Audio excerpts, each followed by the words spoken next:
Good evening, and thank you for joining us for this special report. What happens to the fundamental independence of the American legal system when a president chooses his own personal defense attorney to lead the entire Justice Department? Before we dive into the details of this significant administrative shift, please take a moment to subscribe to our channel and like this video to stay updated on all our latest reporting. Tonight, we are examining a series of moves by Donald Trump that could fundamentally reshape the power dynamics in Washington.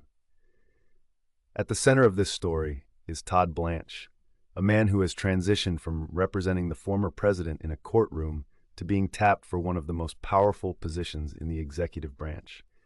Trump has announced his intention to nominate Blanche as the permanent attorney general, moving him up from his current acting capacity.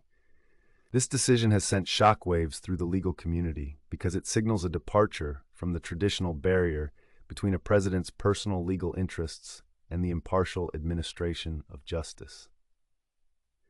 To understand the gravity of this nomination, we have to look at what Blanche has already accomplished in his short time running the department in an acting role.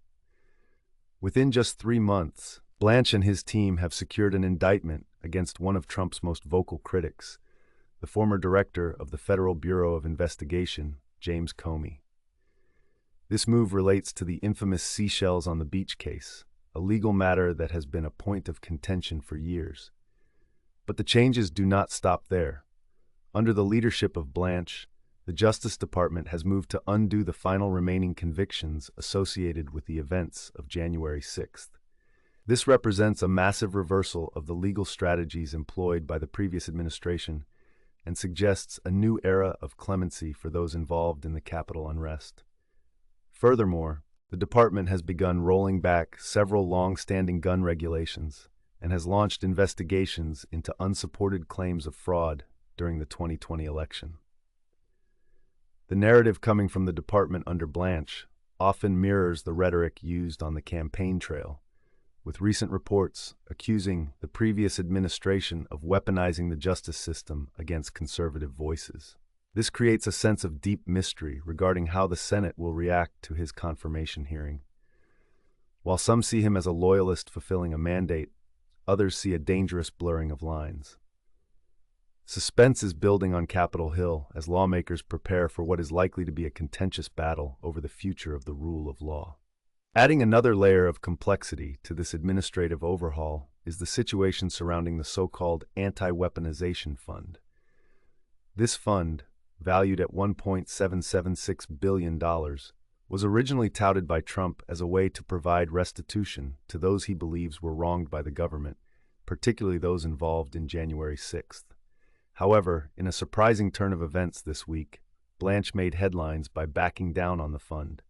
He stated verbally that the payout project would not be moving forward, yet he notably refused to put that commitment in official writing as requested by Senate Democrats.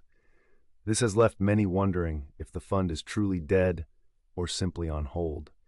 Trump himself added to the confusion by stating yesterday that he was unsure of the fund's status, but reiterated his love for the concept.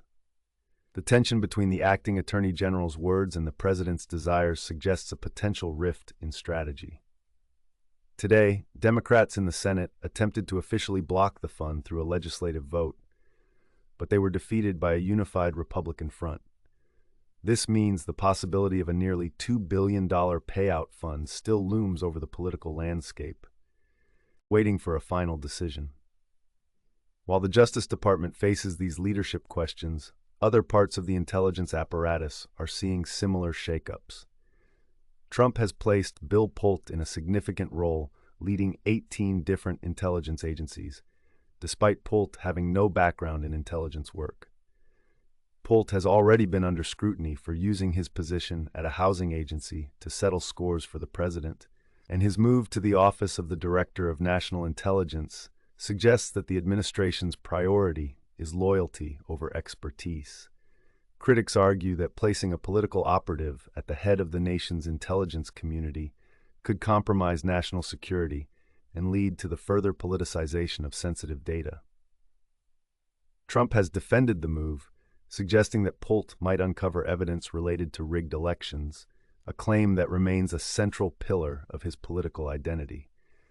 The suspense continues to grow as we wait to see if Pulte will face a permanent nomination or continue to serve in an acting capacity, avoiding a formal Senate confirmation process for as long as possible. Finally, we turn to the resolution of a major legal case involving a former member of Trump's first administration. John Bolton, the former National Security Advisor, has reached a plea deal with the Justice Department. Bolton has agreed to plead guilty to one count of retaining classified information. According to sources familiar with the matter, this deal could include a sentence of up to 60 months in prison and a fine exceeding $2 million. This development serves as a stark reminder of the ongoing legal battles surrounding the handling of classified documents, even as the department itself undergoes a radical transformation. As Todd Blanche moves closer to a permanent role leading the Justice Department and Bill Pulte takes the reins of the intelligence community, the very foundations of American governance are being tested. We will continue to follow these stories as they develop and provide you with the facts you need to understand the changing face of our nation's leadership. Thank you for watching.